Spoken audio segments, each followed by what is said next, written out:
मैं शूद्र Indradev Yadav, chief editor, साथ में कमला सिंह तरकस भी हैं। और आज हम लोग माननीय सांसद जी रमाकांत यादव के पास आए हुए हैं और उनका हम लोग कुछ समाज के प्रति जो उनकी बातें होती हैं, समाज को दर्पण की तरह समाज को दिखाती हैं, उनसे हम लोग कुछ आज प्रश्न करने वाले हैं। माननीय सांसद जी, हिंदू समाज के बारे में आपकी क्या राय है? देखिए, हिंदू समाज जो है जी व्यापारी ने बताया कि अगर कोई हिंदू का दे चौक चट्टी पर जी तो जो सुप्रीम कोर्ट का फैसला है उसके तहत 6 महीने की सजा या जुर्माना होगा। मूल निवासी को,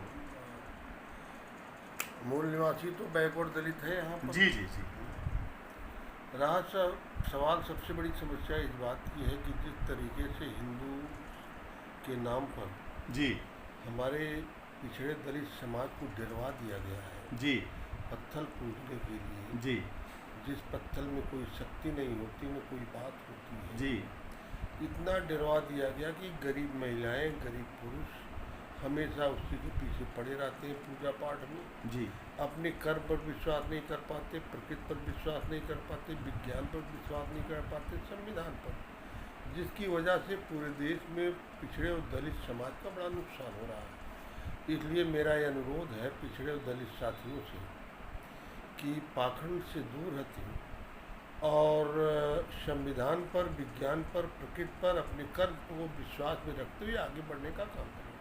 मतलब आपके कहने का मतलब कि समाज में कुरीतियों ने इनको जकड़ रखा है, अगर जब तक ये कुरीतियों से बाहर नहीं निकलेंगे तो समाज में इनका विकास असंभव है।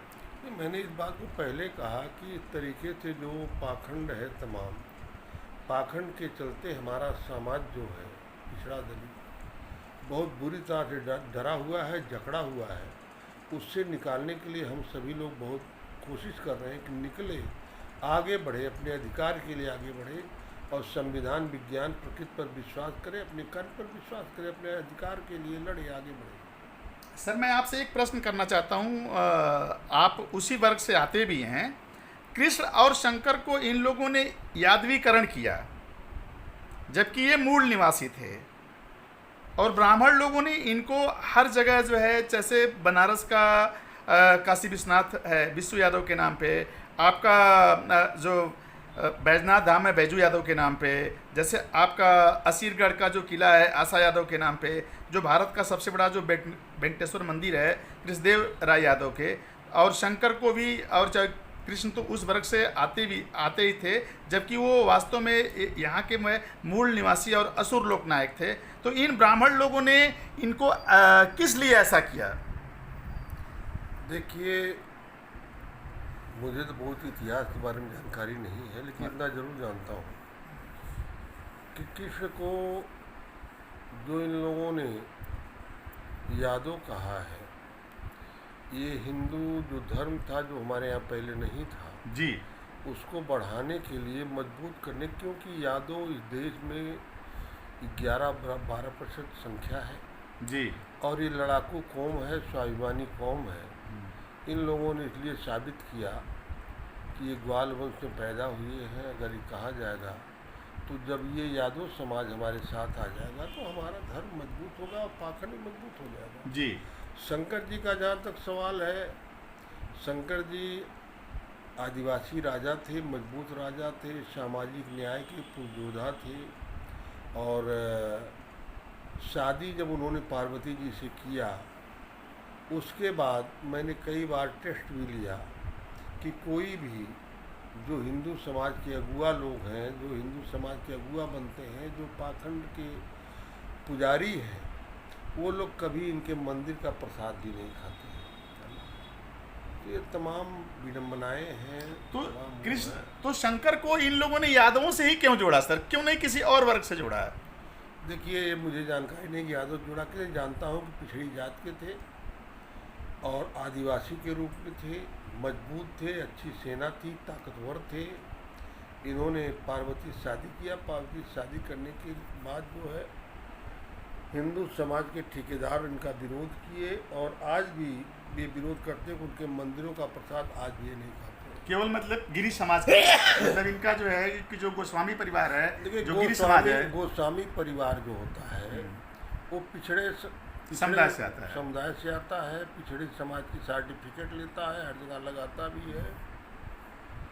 और गिरी का मतलब भी तो जो पहाड़ों पे जो इनके साथ रहते थे उसी को गिरी कहते थे। हाँ सर एक प्रश्न और है आपसे, यहाँ के लोग अतीत का मोह क्यों नहीं छोड़ पा रहे हैं, प्राचीन का मोह क्यों नहीं छोड़ पा रहे हैं?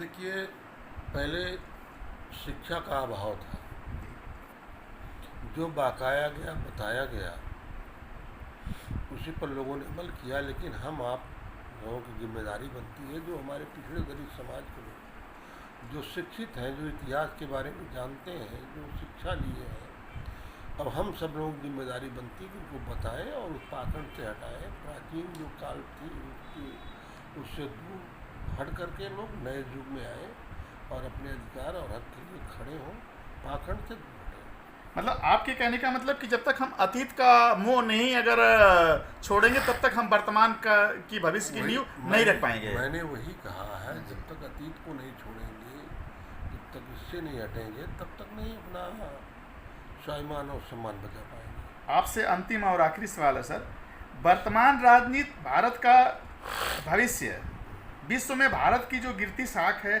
उसके बारे में आप क्या कहना चाह रहे हैं सर? वर्तमान राजनीति के बारे में और भारत की जो विश्व में साख गिरती जा रही है, जिसको ये लोग झूठे दिखा रहे हैं, उसके बारे में सर क्या कहना चाह रहे हैं? देखिए भारत में जो गिरती साख है, हम सीधे सीधे वर्तमान सरकार को ब्लेम लगाते हैं। सरकार के चलते जो हमारा देश कृषि प्रधान देश कहा जाता था, आज भी है कृषि प्रधान देश, और यहाँ किसानों को के साथ जो जुल्म हो रहा है, अन्याय हो रहा है, जो काले कानून बनाए जा रहे हैं, आज हमारा किसान 3 महीने से बैठा धरने पर, उनको सुना नहीं जा रहा वर्तमान सरकार द्वारा। इससे जो है छवि हमारे देश की खराब हो रही है, और जो एक मन बनाए हैं कि मात्र 2 पूंजीपतियों के हाथ में पूरा देश गिरवी रख दें, अडानी और अंबानी के हाथ में, उससे भी हमारे देश की साख गिर रही है, हर तरह से गिर रही है। महंगाई को लेकर के, किसानों के मामले को लेकर के, जो पूंजीपति हर मामले में हथियाना चाहते हैं, जो सबसे बड़ा टर्नओवर है धन का, कृषि का है, खाद्यान्न का है, उस पर ये पूंजीपति कब्जा जमाना चाहते हैं, जिसके विरोध में हमारा किसान बैठा हुआ पूरे देश का। ये तो कहते हैं मात्र 2-3 जिले का, 2-1 प्रदेश का, लेकिन हम जानते हैं कि पूरे देश का किसान जो है आज दुखी है, और इन किसानों के साथ सब लोग खड़े हैं, सब लोग। सर मैं आप इन्हीं प्रश्नों से आपकी बात मतलब अपना जो साक्षात्कार है ख़त्म करना चाहता हूँ। अंतिम सवाल कि आपको लोग भविष्य का ललई सिंह पेरियार बोलते हैं, आपको जैसे राजवीर सिंह जी हैं, जैसे शिवशंकर सिंह शूद्र हैं, जैसे इंद्रदेव यादव, मैं स्वयं हूँ, तमाम जो बुद्धिजीवी वर्ग है वो आपको अपना आदर्श मानता है, जबकि आप इनके बराबर पढ़े लिखे भी नहीं हो, लेकिन फिर भी आपको ये लोग अपना आदर्श क्यों मानते हैं? देखिए आपने कहा पढ़े लिखे कम है, शिक्षा का जहाँ तक सवाल होता है, मैं अगर आपसे सवाल करूँ कबीर जी कितना पढ़े थे? हाँ जी। संत रविदास जी कितना पढ़े लिखे थे? जी जी जी। हाँ, तो शिक्षा का नहीं, आत्मबल का सवाल खड़ा होता है, अपने विवेक का सवाल खड़ा होता है, अपनी सोच का सवाल खड़ा होता है, विचारधारा का सवाल खड़ा होता है। ये है मतलब आप यही कहना चाह रहे हैं कि आपने कहा कि फला की तरह जानना मान रहे हैं लोग, कौन मानता कौन नहीं मानता वो अलग की बात है, लेकिन मेरा एक कर्तव्य बनता है कि अपने पिछड़े और दलित समाज को जगाएं, उनको बताएं, उनको पाखंड से निकालें, उनको आगे बढ़ाएं, शिक्षा की तरफ आगे बढ़ाएं। नहीं, समाज तो आपको यह देख रहा है कि आप एक भविष्य के युग जो है परिवर्तक हैं, तो मैंने कहा कि हमारी जिम्मेदारी बनती है, समाज सेवा कर रहे हैं तो समाज को इस पाखंड से निकालने की और पिछड़े दलित समाज को शिक्षा की तरफ आगे बढ़ाने का। मतलब आपके कहने का यही मतलब है कि जो लड़ाई है वो हिम्मत और साहस बल से लड़ी जाती है, वो न कि संख्या बल से लड़ी जाती है। मेन चीज़, मुख्य चीज़ आत्मबल होता है। जी जी। और अगर आत्मबल नहीं है तो नहीं लड़ाई, लेकिन हमारे अंदर इतना आत्मबल जरूर है कि अपने समाज के लिए, संघर्ष हम कर सकते हैं। संघर्ष करेंगे, हर तरह से खड़े रहेंगे, जी। चाहे जो भी परिस्थितियां हमारे सामने आएंगी उसको झेलते हुए हम आगे बढ़ेंगे। ठीक है।